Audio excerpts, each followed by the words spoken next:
জয়পুরহাটে নাবিল হার্ডওয়্যারের আয়োজনে badminton tournament অনুষ্ঠিত।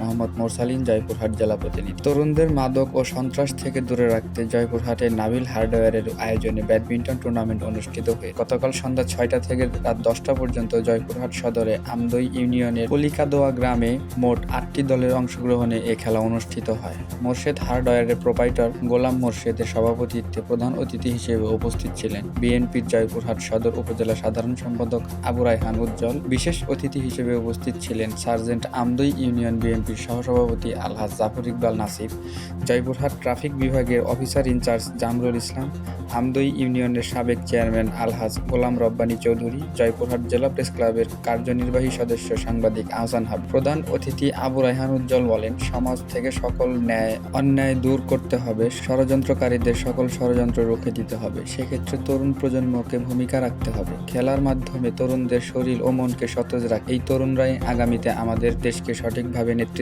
দেবে, বিশ্বের কাছে দেশের ভাবমূর্তি অক্ষুণ্ণ রাখবে। আলহাজ জাফর ইকবাল নাসির বলেন, তরুণদের মাদক থেকে দূরে রাখতে খেলাধুলার বিকল্প নেই। আমি আমদই ইউনিয়নের সকল তরুণকে মাদক ও সন্ত্রাসের বিরুদ্ধে ঐক্যবদ্ধ হওয়ার আহ্বান জানাচ্ছি।